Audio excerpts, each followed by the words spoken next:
अस्सलाम वालेकुम स्टूडेंट्स, कैसे हैं आप? उम्मीद करती हूँ कि आप सब खैरियत से होंगे। Welcome you for all with Sumera में मैं हाजिर हुई 101 की स्लाइड नंबर 110 के साथ।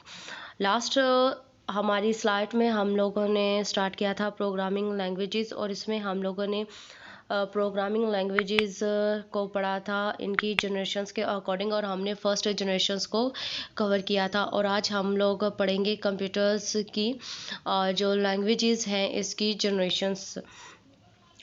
तो हमारे पास जो पहले हम लोगों ने लैंग्वेज पढ़ी वो हमारे पास थी असेंबली लैंग्वेज। जो हमारे पास जनरेशन्स 1 में लैंग्वेज यूज़ की गई हमारे पास थी असेंबली लैंग्वेज। अब असेंबली लैंग्वेज के डिसएडवांटेजेस देखते हैं। अंडरस्टूड सी बात है कि हमारे पास जो पहली जनरेशन्स आई उसमें कुछ ना कुछ खामियां थी, कुछ ना कुछ डिसएडवांटेजेस थे जिसको कवर किया गया जनरेशन सेकेंड जनरेशन्स में, और जो सेकेंड जनरेशन्स की खामियां थी उसको कवर किया गया थर्ड जनरेशन्स में, एंड सो ऑन। तो हमारे पास जो पहली जनरेशन्स थी असेंबली लैंग्वेज का जो सबसे बड़ा डिसएडवांटेज है वो है कि हमारे पास जो कोड होता था ना मशीन डिपेंडेंट था। अब मशीन डिपेंडेंट से मुराद क्या है कि जिस मशीन पे आपने, जिस कंप्यूटर पे आपने कोड बनाया है, सिर्फ उसी को, वही कोड सिर्फ उसी मशीन पे रन होगा। अगर आप उसको दूसरी मशीन पे रन करने की कोशिश करते हो, अगर उसको आप दूसरे कंप्यूटर पे रन करने की कोशिश करते हो तो वहाँ पे आपका कोड रन नहीं होगा। दूसरे कंप्यूटर पे, दूसरी मशीन पे आपको अपना कोड रन करने के लिए वहाँ पे इस सॉफ्टवेयर को इंस्टॉल करना पड़ता था। और दूसरा हमारे पास क्या है, तो इसके लिए जो है ये बहुत बड़ा इसका डिसएडवांटेज था कि अगर लेट्स सपोज कि हमें to install that software on those machines.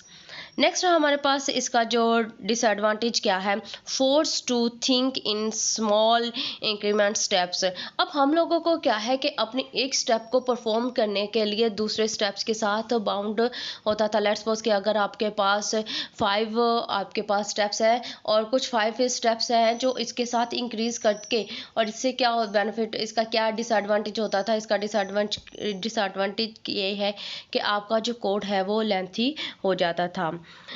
Okay, फिर हमारे पास आया थर्ड जनरेशन। ठीक है, थर्ड जनरेशन आई हमारे पास। तो थर्ड जनरेशन में हमारे पास 2 लैंग्वेजेस आई। एक हमारे पास है फोर्ट्रन है, दूसरा हमारे पास है कोबोल है।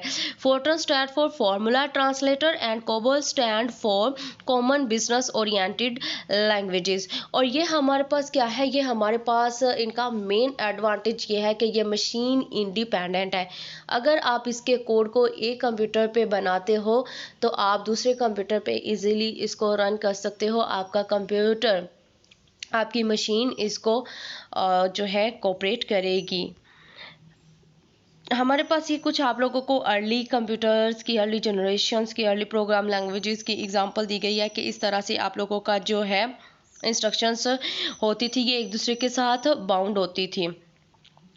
हमारे पास जो अर्ली जनरेशन्स में चीज़ यूज़ की गई है, हमारे पास है कंपाइलर है। ठीक है, कंपाइलर है, और नेक्स्ट हमारे पास है इंटरप्रेटर है।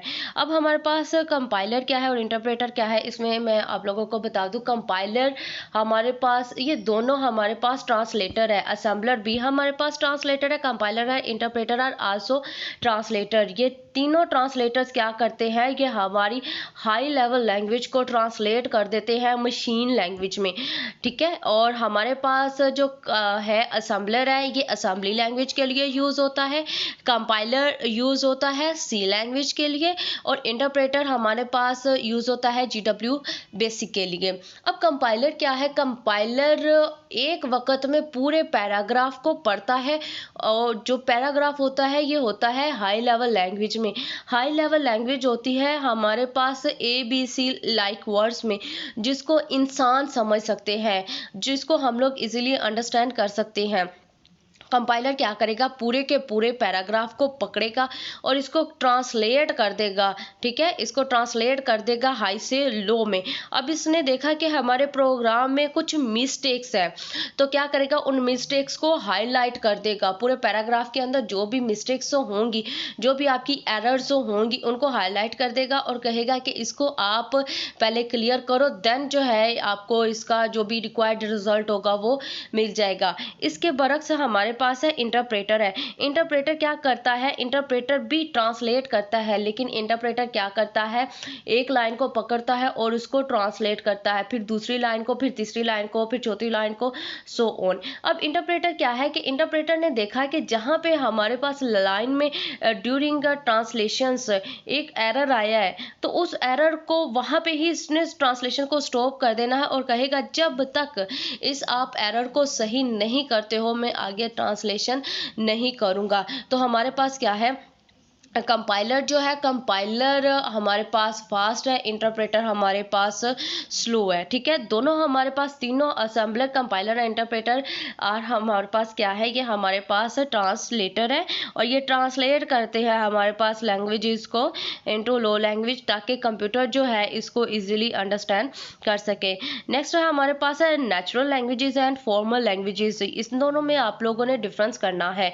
Computer languages flow strict rules and are precisely defined by the programmer। अब हमारे पास जो है बाय ग्रामर्स, हमारे पास हर लैंग्वेजेस के ना कुछ रूल्स होते हैं and we have to follow that rules, और कुछ ग्रामेटिकली रूल्स होते हैं। तो हमारे पास ग्रामेटिकली जो रूल्स होते हैं इसको बोलते हैं सिंटैक्स, और हमें उस सिंटैक्स को फॉलो करना पड़ता है। जहाँ पे फुल स्टॉप आया है आपने फुल स्टॉप ही लगाना है, आप अपनी मर्जी से उसको कॉमा नहीं कर सकते हो। ठीक है, ये हमारे पास क्या है, ये कुछ रूल्स होते हैं उन और कुछ ग्रामर्स के रूल्स होते हैं, और उन रूल्स को हम लोगों ने फॉलो करना होता है। ये हमारे पास क्या कहलाती है, ये हमारे पास फॉर्मल लैंग्वेजेस कहलाती है। वेयर एज नेचुरल लैंग्वेजेस के अंदर कोई रूल्स नहीं होते हैं, कोई ग्रामेटिकली कोई सिंटैक्स मतलब नहीं होता है, हम उसको इजीली अपनी मर्जी के मुताबिक जो है चेंज कर सकते हैं। नेक्स्ट आगे आप लोगों की है समरी है, जो चीज़ आपको समझ में नहीं आई है कमेंट सेशन ऑन है, आप मेरे से पूछ सकते हैं। अपना ज़्यादा सारा ख्याल रखेगा और देखते रहिए we you for always Sumera. Allah हम सब का हामी और नासिर।